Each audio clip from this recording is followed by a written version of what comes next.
Bom dia, boa tarde, boa noite, meu querido aluno do primeiro período. Passado essa primeira fase, né, ou seja, as primeiras provas, a entrega dos primeiros trabalhos, né, é hora agora de iniciar uma segunda fase nessa perspectiva aí do primeiro período, que, né, se a gente for ver, já está terminando, né, gente? Nós já estamos terminando aí, né, o mês de abril, maio, junho, e aí, ou seja, rapidinho vocês já estão indo para o segundo período, né? O tempo passa muito rápido, o tempo urge. Vamos só reconstruir rapidinho. O que nós vimos nesse primeiro período? No primeiro período, nós fazemos uma contextualização do surgimento da filosofia, do mito para o logos, né? A busca dos pré-socráticos por encontrar o princípio da arqué, o princípio primeiro, a origem de todas as coisas. E logo depois nós fomos também nos três grandes pilares do que a gente chama de filosofia antiga, que é a figura de Sócrates, a perspectiva do autoconhecimento, a questão de Platão, né, mundo físico, mundo das sombras, né, e mundo das ideias, e nós fomos também na perspectiva do Aristóteles, a questão do ato, da potência, a busca da ética, do equilíbrio, o meio termo, o nem o excesso, o nem a falta, e a perspectiva também muito interessante da perspectiva do Epicuro, que é a busca da felicidade, a valorização das coisas mais simples na nossa vida, né? Felicidade também tem muito a ver com essa perspectiva aristotélica da busca pelo meio termo, né? É sempre todo exagero, toda falta é extremamente prejudicial. Mas agora, qual é o convite que nós temos? Iniciar a filosofia medieval.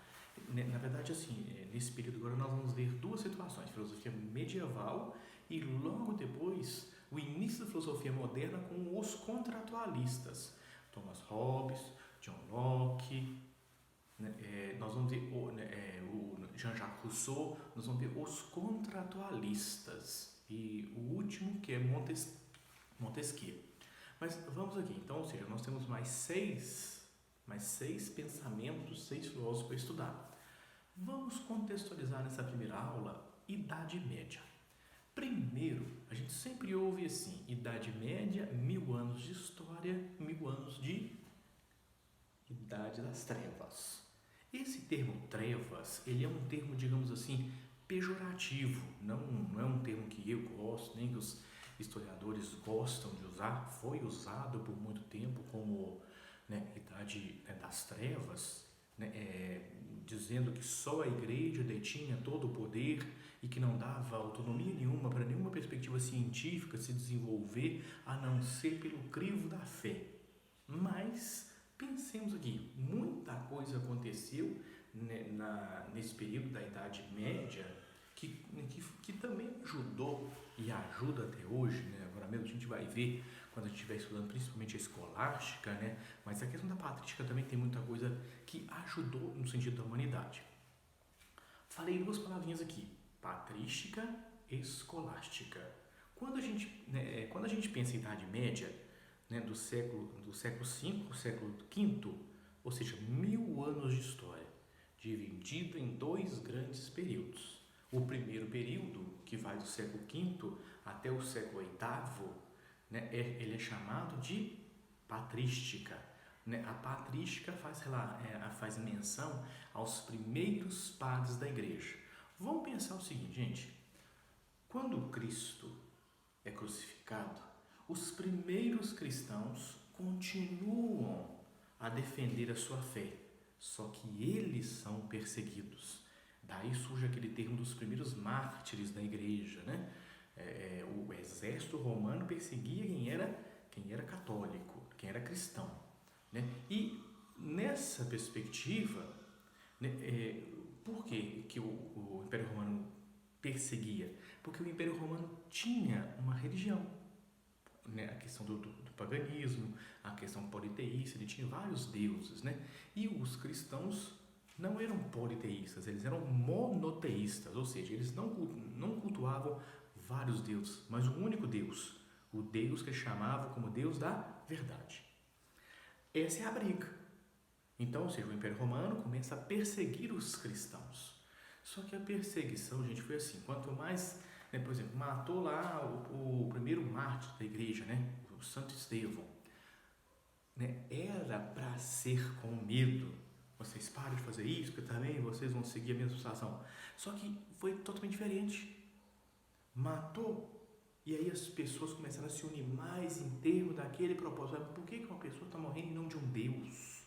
Que Deus é esse? Que maravilha é essa? E, ou seja, então, o que era para ser algo para reprimir o movimento cristão, na verdade deu força.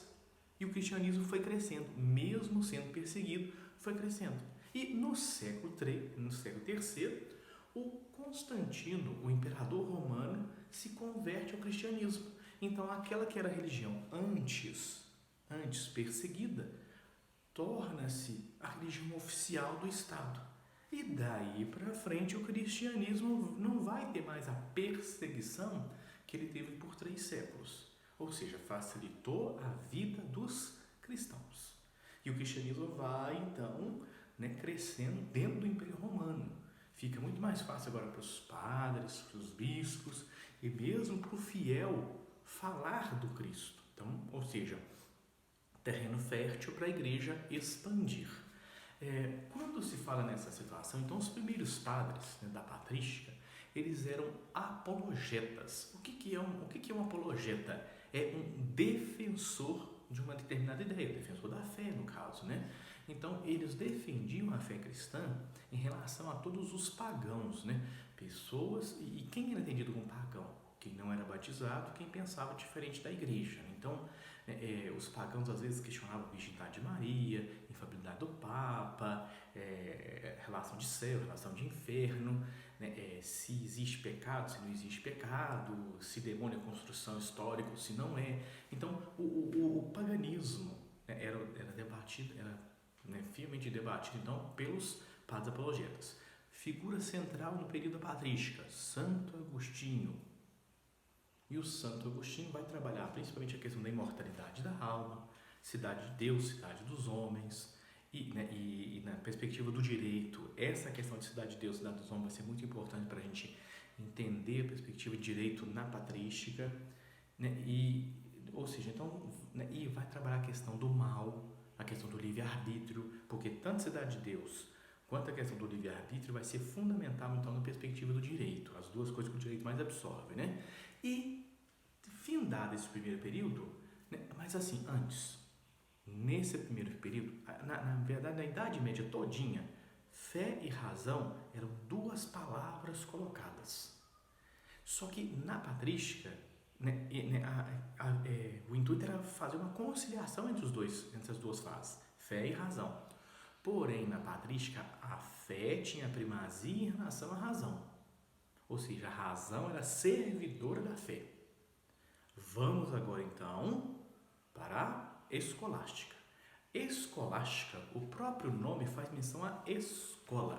Ou seja, a escolástica foi, né, já agora da metade da Idade Média para frente, né, a chamada Alta Idade Média, que começa lá no século IX e vai até o século XV, ou seja, já com as descobertas do Novo Mundo. E na escolástica começa a perceber que era preciso educar mais as pessoas.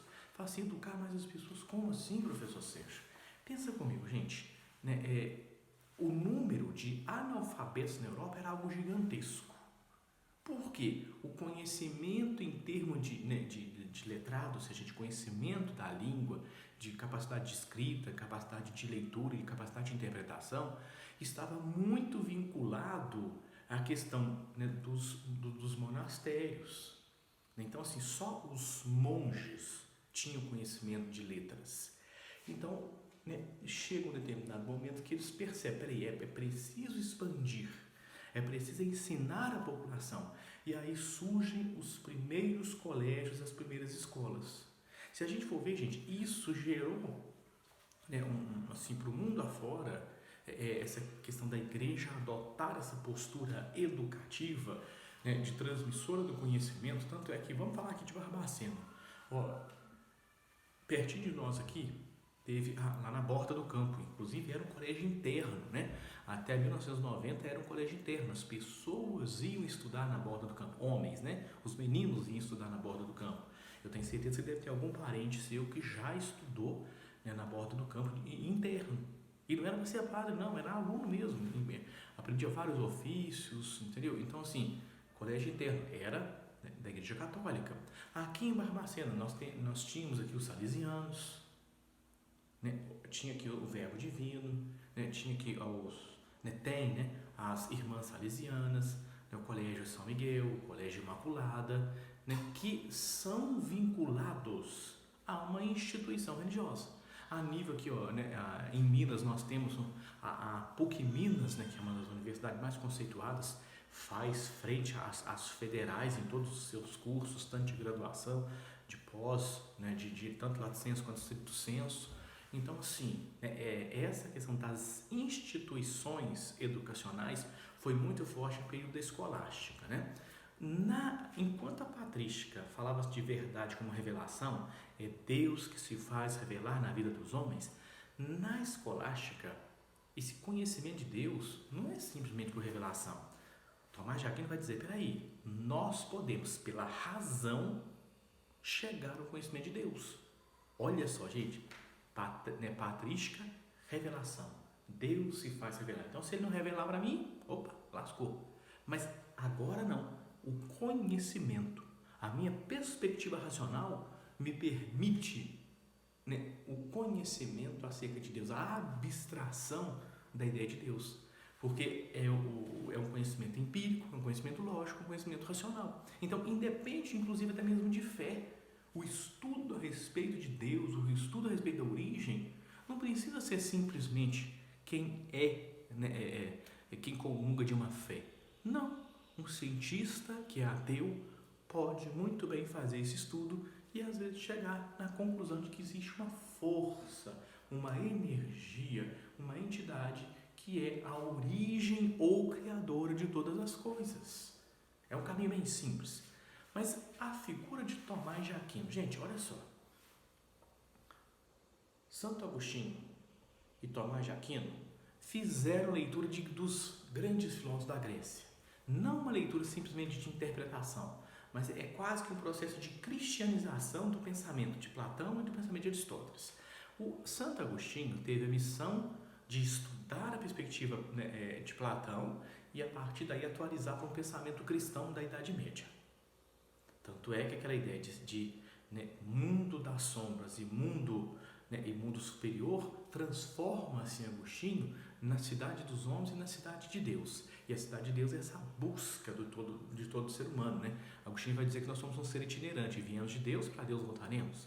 Já o nosso amigo Tomás de Aquino, ele vai fazer a leitura de Aristóteles. E o que ele traz de Aristóteles? Ele traz aquela ideia de ato, de potência, né? O que eu sou hoje não impede o que eu posso vir a ser no dia de amanhã.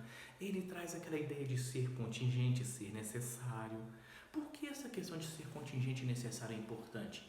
Ser necessário existe por si só. O ser contingente existe dependendo do outro.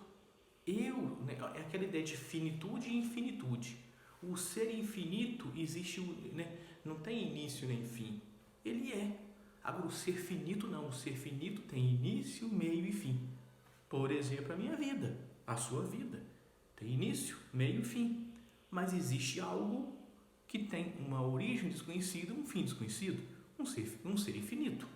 Né? E Tomás de Aquino vai usar todos esses argumentos lá do nosso amigo Aristóteles para provar a questão da existência de Deus.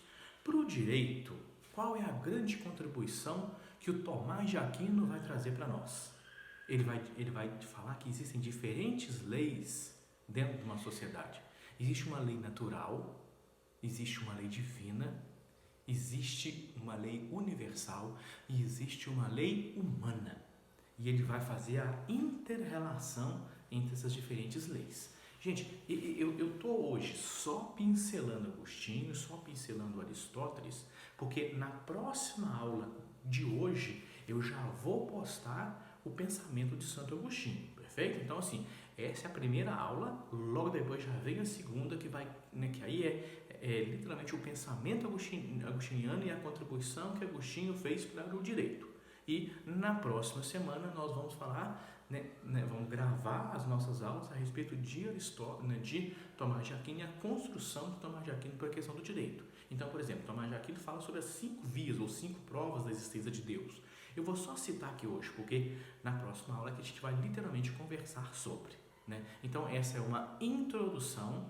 Espero que vocês aproveitem o máximo possível desse período tão rico da nossa história, 1000 anos de história, 2 grandes correntes, a patrística e a escolástica, releitura de Platão, releitura de Aristóteles, nas figuras de Santo Agostinho, nas figuras de Tomás de Aquino. Um forte abraço, nos vemos na próxima aula.